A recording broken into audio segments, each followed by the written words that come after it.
Fala pessoal, bom dia. Acordei muito cedo hoje. Tô já aqui, já quase 7 da manhã. Tô indo para Tirraia, para aquela escola que fica mais longe, que hoje é dia de dar aula lá. Vai ser bem legal. Hoje o assunto principal do nosso vídeo aqui vai ser as 10 coisas, 10, né? Talvez bem mais coisas. Mas principalmente assim, coisas que eu gosto e coisas que eu não gosto tanto sobre o Japão. Esse vídeo foi até um pedido de um dos inscritos aí e vai ser bem legal porque ele vai fazer uma viagem aqui com a mãe e acho que para morar e aí eu vou fazer esse vídeo aqui falando de alguns pontos positivos e negativos que esse tipo de coisa, esse tipo de informação ajuda muito. E como aqui nessa região quase não tem brasileiro, é muito difícil você achar alguém falando sobre Fukuoka ou sobre o sul do Japão. O pessoal geralmente está mais para o lado de cima aí do Japão. Beleza? Então, não se esqueçam aí de se inscrever, de deixar o seu like e assistir o vídeo até o final que eu vou falar bastante sobre esses pontos positivos e negativos. Beleza, pessoal?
Fala pessoal, então vamos entrar aqui no nosso primeiro ponto das coisas que eu mais gosto do Japão: imposto. Aí no Brasil a gente tem um problema que sempre me deixou muito zangado com imposto, tá? Que é o quê? A gente trabalha, aí paga imposto. Esse imposto era para ser usado para segurança pública, educação e outras coisas mais. Bom, com o restante do dinheiro que sobra para você, você vai fazer o quê? Você vai pagar a educação e você vai pagar a segurança. Você paga um condomínio, você paga seguro do carro, você paga, enfim, escola particular para criança e tal, né? Porque escola pública no Brasil às vezes não é tão boa. Então o que acontece? Você gasta do seu que sobrou para isso aí. Detalhe, quando você gasta com essas coisas, você paga imposto sobre consumo. E o imposto sobre consumo, imposto sobre serviço no Brasil, na média, é de quase 50%. Significa que quando você vai no supermercado e você gasta R$ 100, R$ 50 é imposto. O comerciante, quando recebe isso, uma parte é lucro, outra parte foi o gasto dele. Do lucro que ele teve, ele também paga imposto. Então, aquele seu dinheiro, você sai pagando imposto em cascata, e isso é muito injusto. Aqui funciona um pouco melhor. No Brasil, por exemplo, você tem uma questão de imposto que alguns itens eles têm 200% de imposto, 100% de imposto, 90%. Uma garrafa de vinho, por exemplo, você paga 90% de imposto. Certos brinquedos você paga 80% de imposto, brinquedo infantil, etc. Né? E, enfim, eletrônicos. Né? Se você for comprar um eletrônico, aquele eletrônico ele pagou uns 100% de imposto para chegar no Brasil. Um iPhone, por exemplo. Carro. Se você importar um carro, se você quiser comprar no Brasil uma Mercedes, uma BMW, você está pagando mais ou menos uns 140% de imposto. De custos totais de importação, incluso os impostos, né? Aqui no Japão é fixo 10%. Então, quando você compra um saco de arroz, 10% é imposto. Você compra um carro, 10% é imposto. Entendeu? Não importa o que seja, 10%. E eles estão trabalhando para diminuir isso aí. Na verdade, quando eu cheguei aqui era 8, colocaram para 10 e agora vão tentar reduzir para 8 de novo. É mais justo, é mais baixo, sobra mais dinheiro seu para você gastar com o que você quer. Outra coisa que eu gosto daqui é a questão da segurança. Eu estou aqui gravando, estou com o AirPod, estou com o meu celular, estou com a mochila aqui com o iPad, com um bocado de coisa aqui, zero medo, não fica andando olhando para trás, entendeu? Quando você chega aqui, você às vezes não se dá conta do tanto que você andava com medo aí do Brasil, sabe? E assim, eu falo por mim, tá? Eu andava no Brasil aqui, ó, ficava vendo, né, se não tinha dois caras numa moto e tal. E, pô, apesar de eu amar o Brasil muito, a segurança da minha família, né, pô, vem em primeiro lugar. Então, foi o meu principal motivo de sair do Brasil e vir pro Japão, tá?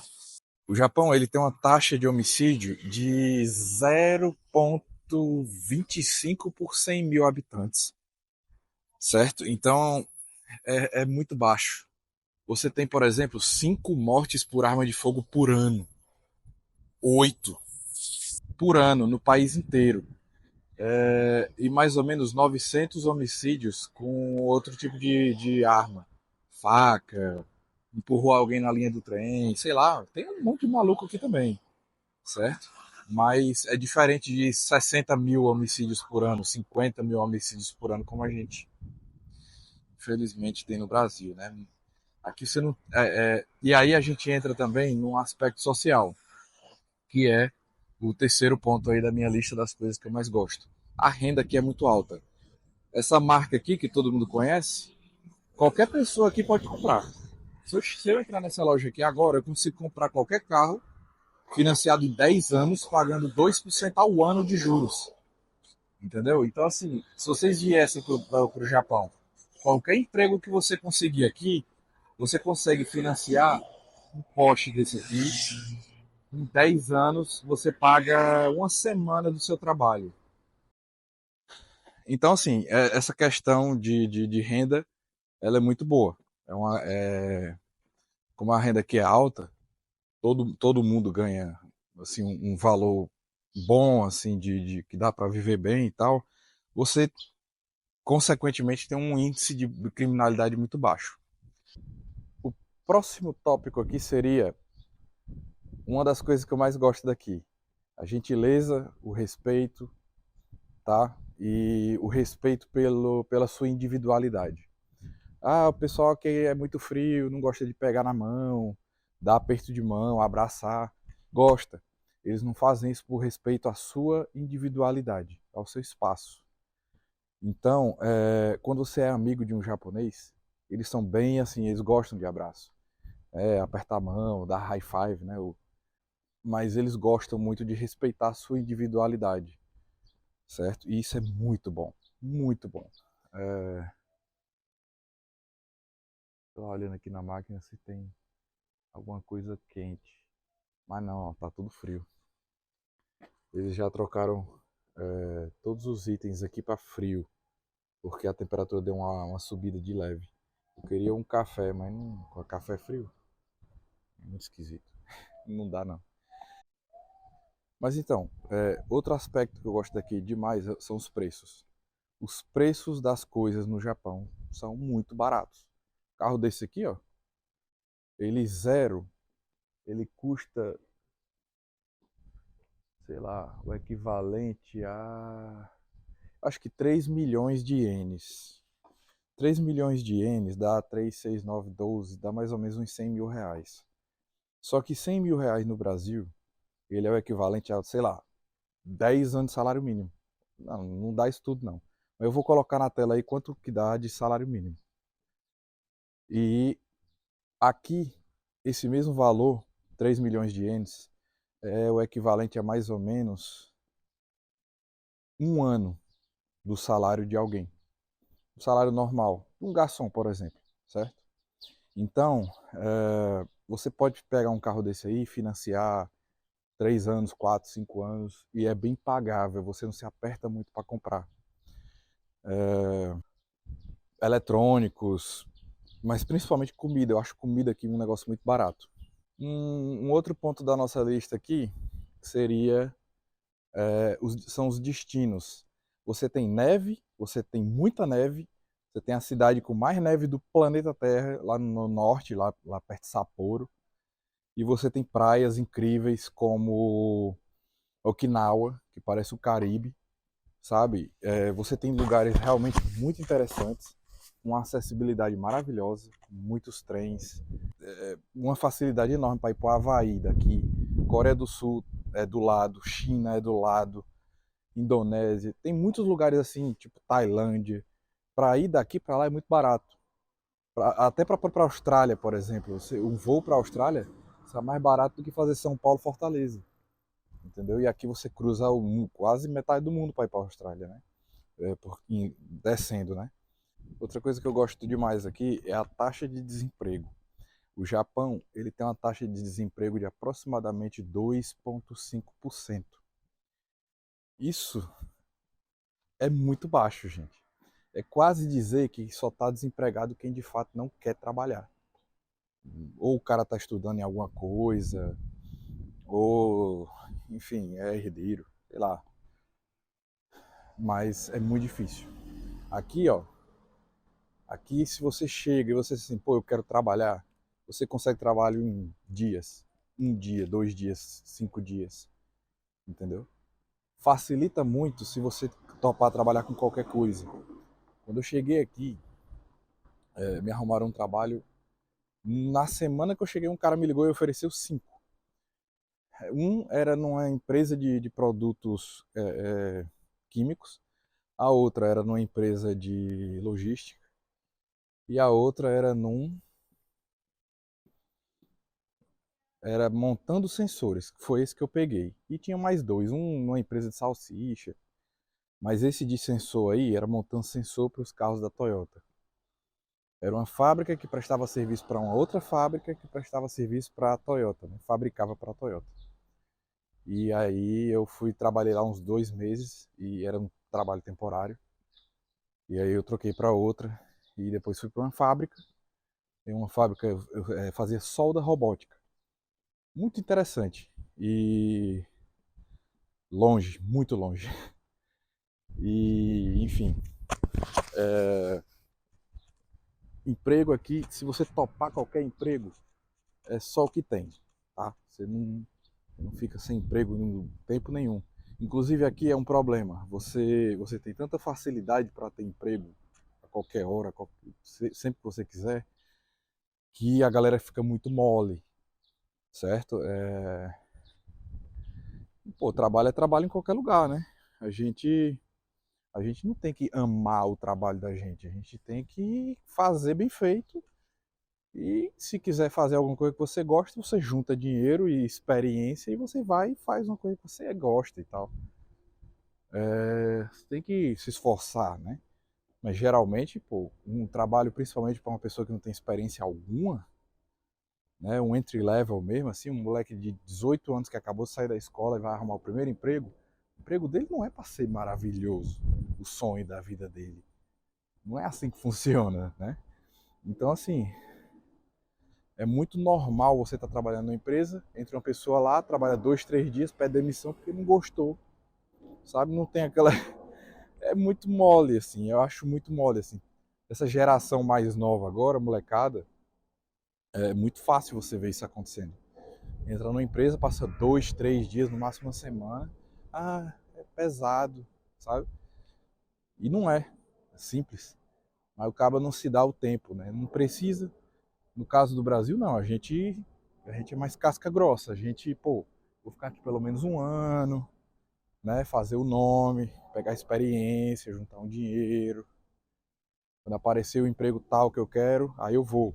E aí você migra. Aqui não. O japonês ele tem muito essa coisa de, às vezes, de repente, querer ficar na mesma empresa para sempre, né? Então, o cara desse aí, ele fica pulando de emprego em emprego até achar aquela empresa que ele vai ficar para sempre. Aí pronto, começa a trabalhar numa empresa, gostou, pronto. Daqui a 35 anos você vai lá, o cara tá lá.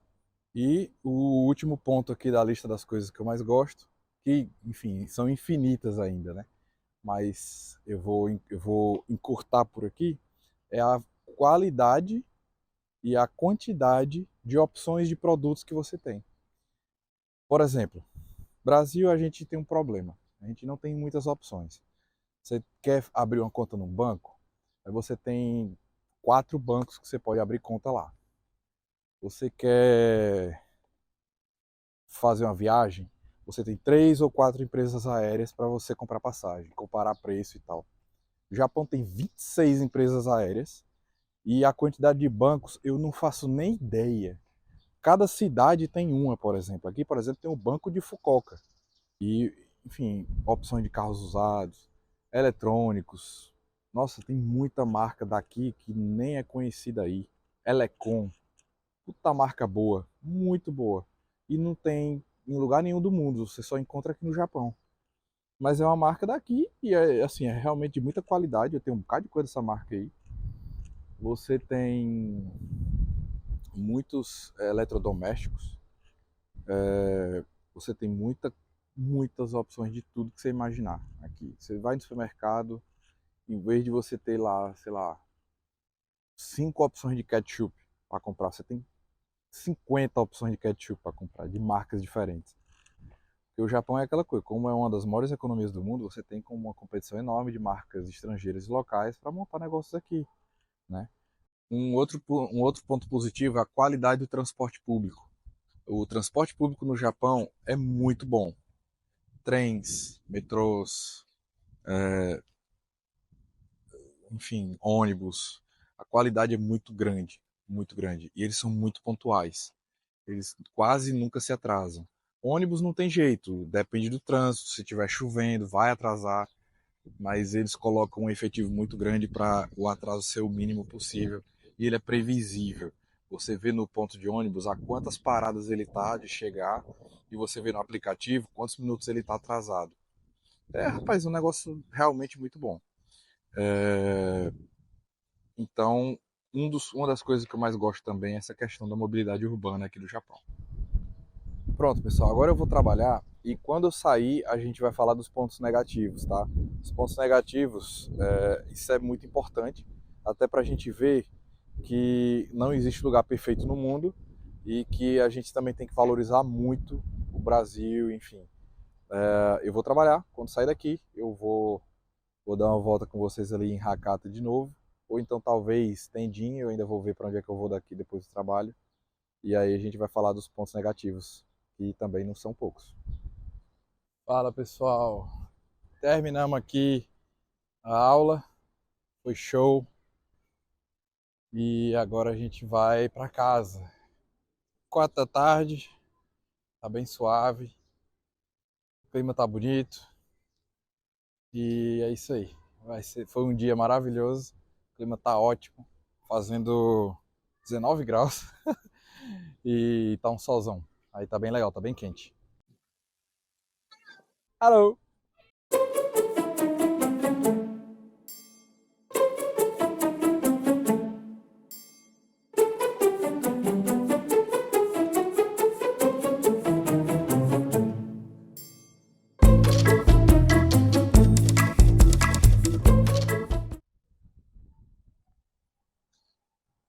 Então, pessoal, vamos começar a falar sobre os tópicos que eu não gosto muito. O primeiro deles é que em algumas regiões aqui do Japão, porque você tem muito estrangeiro, o pessoal fica com o pé atrás. Por exemplo, tem uma região, é, tem uma região mais para o norte aí que tem mais brasileiro, por exemplo. E o brasileiro, ele é muito reconhecido por ser um povo muito trabalhador, que, pô, Quando você tem ali meia dúzia de brasileiros numa fábrica, meu amigo, você pode ter certeza que a produção vai subir, porque os caras são brabos.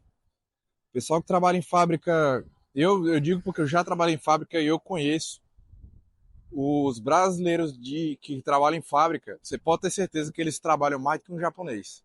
Os cabas são violentos mesmo. Mas aí é que tá.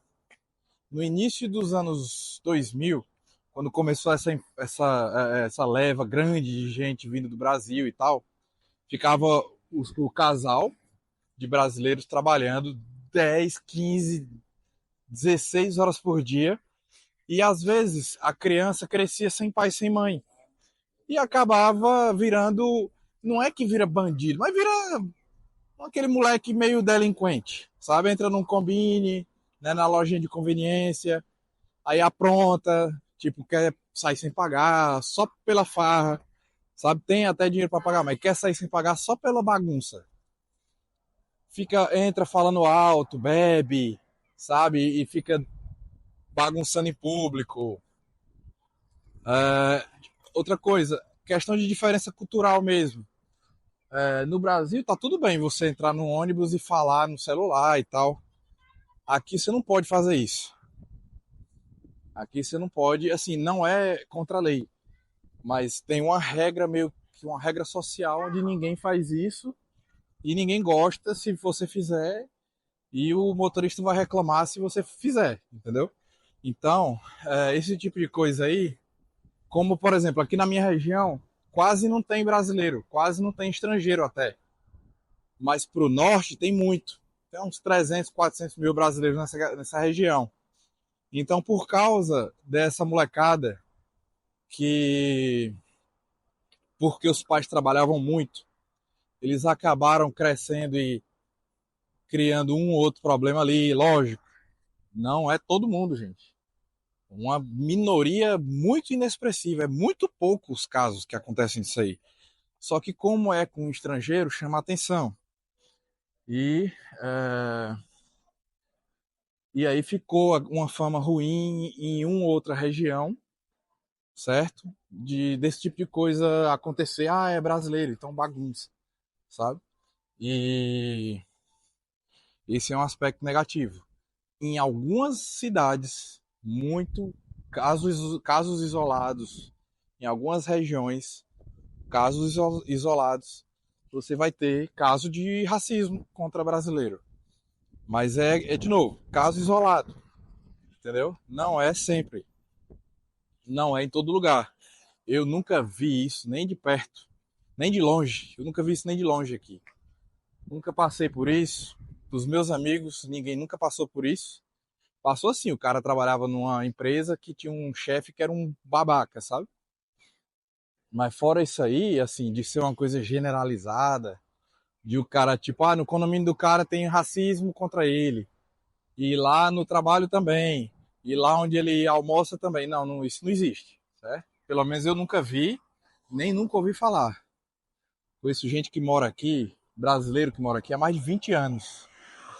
E, e vive bem, sabe? E nunca reclama desse tipo de coisa, não. E mesmo que tenha, e é óbvio que tem, esse é o tipo de coisa que tem em todo canto. Eu sou nordestino, eu já passei preconceito em São Paulo, no Rio Grande do Sul, sabe? Babaca tem em qualquer lugar do mundo, gente. Entendeu? Mas o que? Eu vou dizer que o pessoal do Sul é racista? Não é. Sempre fui muito bem tratado lá.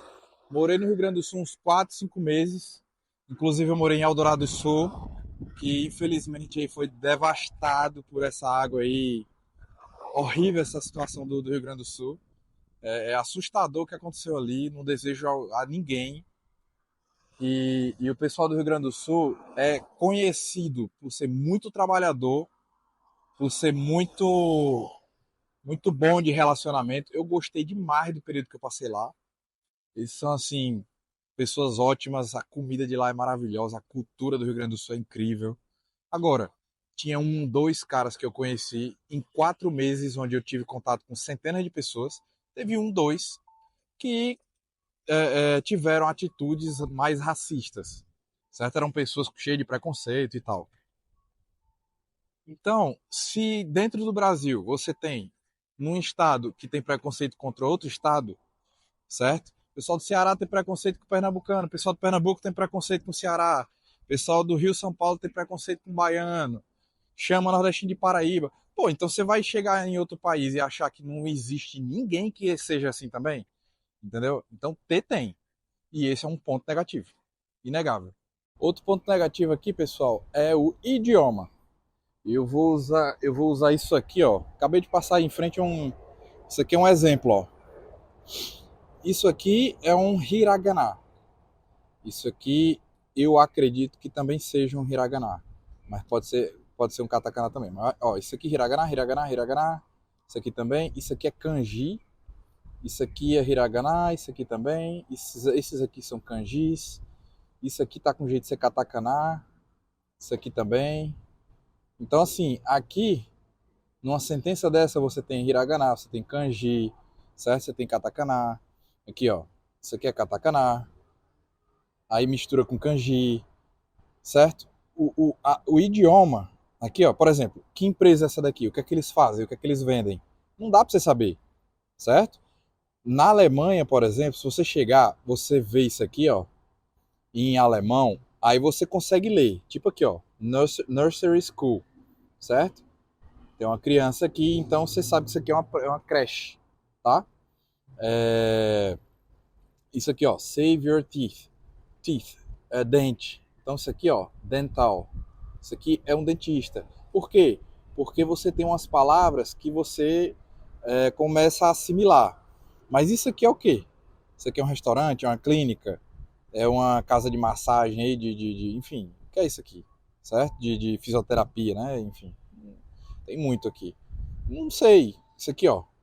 E aí, isso aqui é o quê? Não sei. Isso aqui é um banco, tá? Mas como é que você vai saber que isso aqui é um banco? Onde é que tem dizendo que isso aqui é um banco? Não dá para você saber, certo? Porque se isso aqui tivesse escrito em alfabeto, como tá isso aqui, como tá isso aqui, toda vez que você chegasse perto de alguma coisa com essa logo e você olhasse que era um banco, você ia saber que isso aqui era um banco, entendeu? Então, o idioma japonês é muito difícil de você aprender por causa disso. Porque você não consegue aprender simplesmente assimilando, tá? Vou dar um exemplo para vocês. Por exemplo, na França. Aí você vê lá queijo. Tem 10 queijos no supermercado. Aí você vê que tem escrito fromage em todos os queijos do supermercado. Você vai entender, por lógica, que fromage é queijo em francês, tá?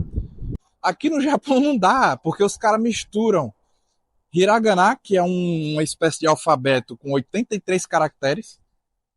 Katakana também tem mais 83 caracteres, mais ou menos isso. E kanji, originalmente do chinês, tem 100 mil, mas os japoneses usam só 20 mil, tá? Então é tranquilo, relaxa. Então é um negócio complicado. Meu japonês é super básico, eu me comunico o mínimo possível. Eu moro aqui há 6 anos. 6 anos, tá? Então, o idioma, sem dúvida nenhuma, é o maior problema que você vai ter ao chegar no Japão. Você só aprende japonês estudando. Você não tem essa coisa de você dizer assim, eu vou lá e convivendo no dia a dia com o pessoal, igual a gente faz no inglês ou em qualquer outro idioma, francês, italiano, espanhol, alemão, qualquer coisa. Você tem como aprender no dia a dia só convivendo e lendo placa. Aqui você não tem. Aqui, se você não estudar, você não consegue. Ó, o que é isso aqui? Não dá para saber, tá? Isso aqui é um chá com leite, mas como é que você vai saber se você não, né? Isso aqui, se não tivesse um morango aqui, você não tinha como saber o que é também, entendeu? Isso aqui é água, é cerveja, é uma limonada, o que é isso aqui? Não dá para saber, tá? Aí, ó, tá escrito aqui, ó. Mas e aí, como é que faz para saber? Certo? Ó, isso aqui. Isso aqui dá para você entender um pouquinho, né? Porque tá escrito em Romanji. Então, aqui eles misturam muito hiragana, katakana, kanji e às vezes o próprio romanji, que é o alfabeto, certo? O alfabeto aqui também não é A, E, I, O, U, as letras. É A, I, U, E, O, certo? Então é Ka, Ki, Ku, Ke, Ko, e aí vai. É... Nossa, é bem complicado. O idioma é sem dúvida a coisa mais complicada do Japão e tem que estudar. Eu, sinceramente, nunca coloquei como prioridade. Estudei várias coisas, trabalhei muito com tradução ou em ambientes onde se falava só inglês. Então, eu trabalhava com tradutor para me assistir e depois eu fiquei trabalhando em ambientes onde a gente só fala inglês. Essa rede de escolas, por exemplo, o ambiente todo mundo fala inglês, entendeu? Tem estrangeiros, é uma empresa de um estrangeiro. Então, eu não nunca precisei do japonês a ponto de dizer assim, eu vou fazer um curso e vou parar aqui um ano para estudar, certo? Nunca fiz isso, preciso fazer. Cheguei a estudar o hiragana, eu sei ler hiragana, mas não adianta de nada, ó. Isso aqui, ó, tem kanji, tem katakana, tem hiragana, tá tudo misturado. E tem romanji. Então, é complicado, é difícil, não é fácil. É um desafio. O idioma é um desafio. Outra coisa complicada, outro ponto negativo daqui é o visto. Eu tenho visto aqui porque eu sou casado com a japonesa. Mas você pode também ter visto para trabalhar aqui se você for descendente ou se você tiver uma habilidade especial muito específica. Por exemplo, você é chefe de cozinha há 5 anos. Se você vier para cá de férias e sair colocando currículo em tudo que é padaria, restaurante e tal, os caras vão querer te contratar porque tá faltando pessoa, né? Tá faltando pessoal. Então eles vão querer te contratar e eles podem te dar um visto, certo? Visto de habilidades especiais. Então é tipo assim, o cara, beleza, você vai poder trabalhar, eles vão te dar o visto, só que você só pode trabalhar para ele. Se você for demitido ou se você se demitir, você perde o seu visto, entendeu? Então o seu visto é atrelado ao seu contratante.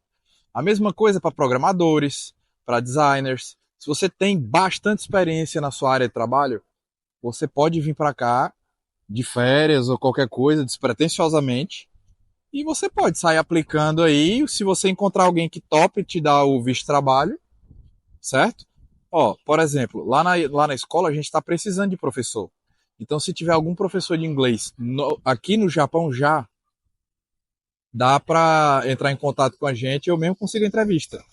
Ah, Pedro, talvez precise de visto, a pessoa vai precisar de visto. Beleza, eu dou um jeito, a gente dá um jeito aqui e dá visto também, certo? A gente arruma, a gente entra de sponsor, né, de patrocínio visto. Só que a pessoa já tem que estar aqui, certo? E a gente não tem como a gente garantir um negócio desse, sendo que a pessoa ainda vai ter que fazer um teste, um dia de teste como professor, passar 2 dias meio que estágio probatório, certo? Então, já estando aqui e tendo alguma experiência como professor, a gente dá um jeito, a gente ajuda com visto.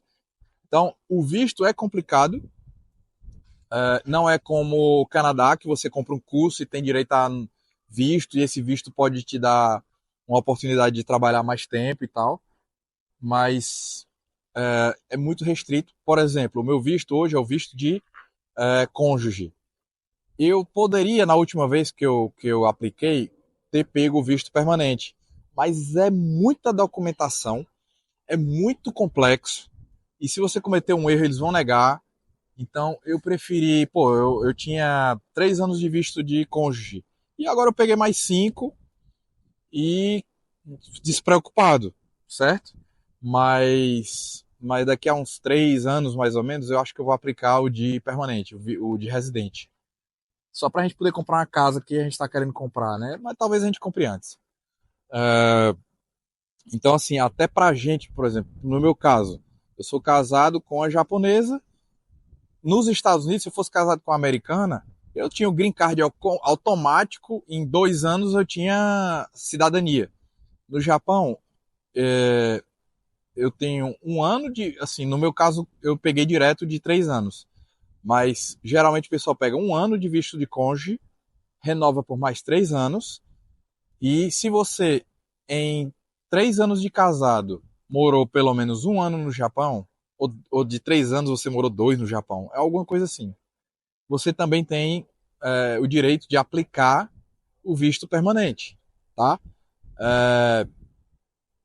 Então, é bem complicadinho, é muita papelada, tipo assim, uma lista de 30, 40 documentos que você tem que arrumar. Tem uns 3 tipos de imposto que você tem que declarar: imposto de residência, imposto do trabalho, imposto da Seguridade Social.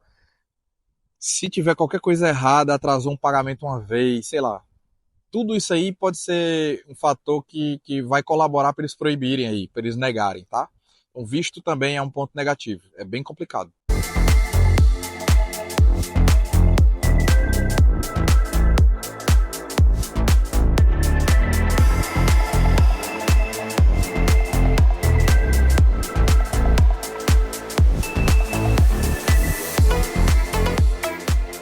Então, pessoal, outro ponto negativo, eu diria que é o verão. O verão japonês não é nada parecido com o verão brasileiro. Nada. Aquilo ali é uma tortura. É a pior coisa do Japão, é o verão daqui. Gente, vocês não têm ideia do que é um calor daquele, não. Ó, eu já morei em Teresina. Eu já fui no verão em Sobral, no Ceará. São lugares conhecidos por serem muito quentes. Não existe nada parecido com o que eu passei aqui. Aqui fica tipo 40 graus com sensação de 45 graus. A umidade, uns 90 e tantos por cento, é difícil até de respirar. E tem muito problema de insolação. Você vê muita gente passar mal na rua. Já falei para vocês em outro vídeo, eu já vi gente cair assim de escada, passar mal por causa do calor, da insolação. É um problema muito sério. Morre muita gente no verão daqui. E você vê ambulância e caminhão de bombeiro para tudo que é lugar, fazendo resgate de gente que cai no meio da rua com insolação. E olha, não é só idoso, viu? Eu mesmo já fiquei tonto na rua. Tipo, eu acho que eu não tinha bebido água nas últimas 2 horas. Nada demais. Eu sou do Nordeste, gente. Eu sei o que é calor. E eu tô dizendo para vocês, não venham pro Japão entre julho, metade de junho e o final de agosto. É muito quente. Todo mundo anda com um ventilador assim, tem um ventilador de pescoço. Você coloca, ele fica apontando pro rosto. Você vê pessoas com toalha, que a pessoa pega a toalha, coloca no congelador molhada e depois sai na rua com ela no pescoço. É só o que tem. O verão do Japão é um negócio completamente insano, inesperado. Assim, para mim foi inesperado. Eu não sabia que era tão quente.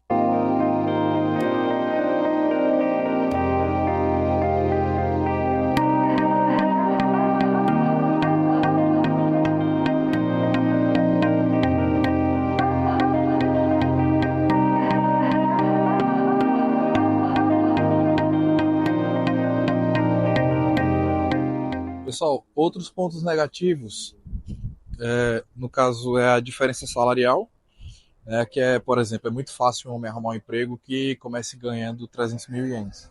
E é assim, muito difícil uma mulher ganhar isso.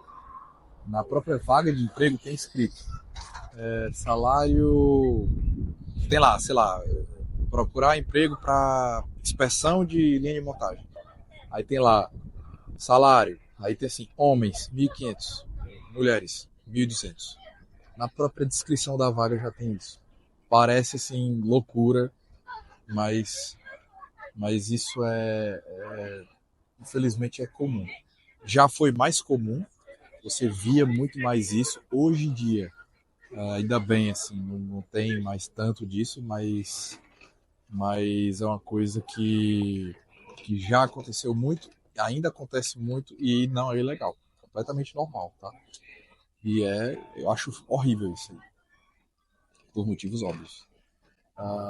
Outro ponto negativo, desastres naturais. O Japão é um dos países com mais terremotos no mundo. Para vir de comparação, o Japão tem umas 3 a 4 placas tectônicas se encontrando bem embaixo dele. Tá? É impressionante, mas todos os dias tem terremotos. Vários terremotos. Mas vários terremotos. Tem dia que tem 10, 5, tem dia que tem 50, 80 terremotos. Tá? E nem todas as regiões você consegue sentir. Aqui, por exemplo, em Fukuoka, quase nunca tem. E quando tem, é muito fraco. Já senti meu prédio tremendo, todo mundo, né? Todo mundo do país recebe alarmes. E quando esse alarme toca, você tem mais ou menos uns 10, 15 segundos para ficar ligado, né? Se proteger e etc. Você nunca sabe qual a força que ele vem. De repente, é um fraco. E aí você só vê tudo tremendo lá bem pouquinho e tal, e passou e passa. 5, 10 segundos passa. Mas e se for um de 7 que cai a televisão, entendeu? É mais complicado. De 6, 7.0, todo ano tem. 6.0 a cada 3, 4 meses tem. 4.0, 5.0, todo mês tem. 4.0 eu diria que todo dia tem. Tá? Todos os dias tem. Só que a gente não sente aqui em Fukuoka, porque quando vem, o epicentro dessas coisas geralmente é um pouco longe daqui. E quando chega aqui, chega quase nada ou nada. Depois que eu cheguei aqui, eu senti uns 4, mas muito fraco, certo? E em 6 anos. Mas em outras regiões aqui, dá terremoto igual aquele que teve na Turquia, 2, 3 vezes ao ano. Só que a diferença é que as construções no Japão são preparadas para esse tipo de coisa. As casas aguentam até 9.0 na escala Richter, que é um absurdo, assim, causa de tsunami. O que teve em Fukushima em 2011 foi isso. Foi 9.0. E esse tipo de terremoto não é comum. Terremoto muito forte, assim, não é comum. E uma vez a cada 10 anos tem um desse, tá? Mas as casas e os prédios aqui aguentam, certo? Aguenta mesmo, aguenta tudo. Só não aguenta tsunami, né? Porque, enfim. Mas, ó, Japão tem tsunami, tem terremoto, tem muito vulcão ativo que explode e sai lava e tudo. Aqui tem. Vira e mexe tem enchente, tá? Mas como é um país que nasceu e cresceu com esse problema, as pessoas aqui sabem lidar com ele. Eu diria que um fim de semana em Fortaleza morre mais gente do que 10 anos de terremoto aqui no Japão, tá? Infelizmente, a criminalidade mata mais do que qualquer desastre natural que tem por aqui, tá? Outro problema que a gente tem por aqui é que essa geração mais nova, tá? Sinceramente, eu posso estar até errado. Se eu tiver errado, me desculpe. Mas eu acho ela é uma geração muito fraca, tá? Assim, pessoal de menos de 20 anos de idade, 23 para baixo, é um pessoal que não aguenta ficar em trabalho nenhum. Chega, passou uma semana, 2, 3 dias, vai pedir demissão porque achou difícil, pesado, sabe? É uma galera muito, muito, muito, muito, muito fraca. Você, você vê assim 5, 10, 7 pessoas passarem até um chegar e ficar, certo? Eu diria que é mais ou menos isso aí, uns 60, 70% dessa galera aí de menos de 23, 22 anos é bem fraca, assim, eles não aguentam nada não, certo? Chega no ambiente de trabalho e acha que vai ser tudo fácil, que não vai ter período de adaptação nenhum, acha que já vai começar ganhando muito, acha que já vai chegar e, sabe, você antes de ter um posto de chefia, você tem que ser chefiado. Antes de você virar gerente, você tem que ser gerenciado. Antes de você ser um líder, você tem que ser um liderado. Então, se você não aguenta receber instruções, se você não aguenta que alguém chegue e diga para você o que você tem que fazer, você nunca vai chegar para alguém e dizer o que essa pessoa tem que fazer.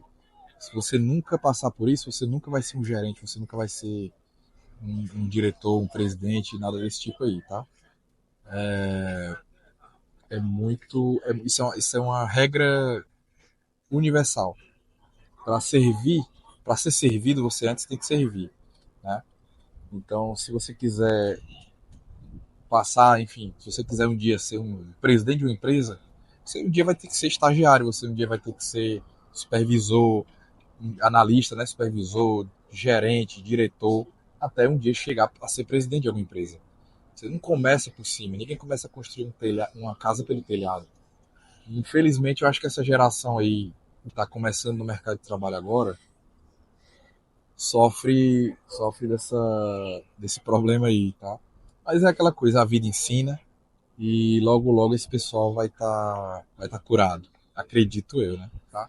Porque tem muita coisa boa e obviamente tem muita coisa que incomoda. Todo lugar do mundo você vai ter alguma coisa que te incomoda, mas o importante é que as coisas que te fazem bem superem, tá? Eu, por exemplo, eu tinha muito medo de violência urbana contra a minha família quando eu morava no Brasil, por isso eu saí. Então, mesmo aqui tendo problema com o idioma, mesmo aqui tendo problema de, enfim, principalmente idioma, né? Não tenho muito problema com mais nada não. Mas mesmo tendo esse problema do idioma aqui, eu acho que o fato de eu estar aqui, por exemplo, esse tanto de gente saindo do sinal de trânsito aqui, ó, o tempo inteiro, e não ter violência alguma, não ter ninguém, assim, eu não tenho a menor chance de alguém passar aqui e tentar pegar meu celular, ou é bem pouca. Tem certos bairros que tem muito bar. É aquela coisa de sempre, né? Se você chegar assim, 1 hora da manhã, num bairro cheio de bar, você vai ter bêbado brigando. Todo canto do mundo é assim, né, gente? Mas aquela violência, aquela percepção de violência a gente não tem muito aqui. Então, pessoal, como vocês viram aí, existem vários pontos positivos, vários pontos negativos. Pontos positivos, honestamente, são infinitos. É um país maravilhoso. Nossa, a qualidade dos serviços aqui, a opção de comida. Você, assim, exclui todos os sushis da culinária japonesa, você ainda tem tanta coisa. Tem uma infinidade de pratos na culinária japonesa que a gente. Nossa, é uma coisa assim que você não consegue mais viver sem. Sabe? Os churrascos daqui são maravilhosos. Tanto o yakitori, né, que você vai lá e compra as carnes e você mesmo assa, quanto o yakiniku, né, é realmente muito bom. Na verdade, acho que é o contrário. Yakiniku a gente... yakiniku você mesmo assa a carne lá na mesa e o yakitori é o do churrasquinho. Nossa, mas é gostoso demais aquele ali. Takoyaki, que é uma bolinha com polvo. Rapaz, tem muita coisa. A culinária japonesa é riquíssima. E não dá assim, é realmente muito boa, muito completa. Os doces, é tudo muito bom mesmo. Então é isso aí, pessoal. Deixa o like aí, vê aí se vocês estão inscritos no canal. Mais de 90% das pessoas que assistem os vídeos não são inscritos. E, e é isso aí. Fiquem no aguardo aí que a gente vai ter mais vídeo bom essa semana aí. Valeu, pessoal. Forte abraço.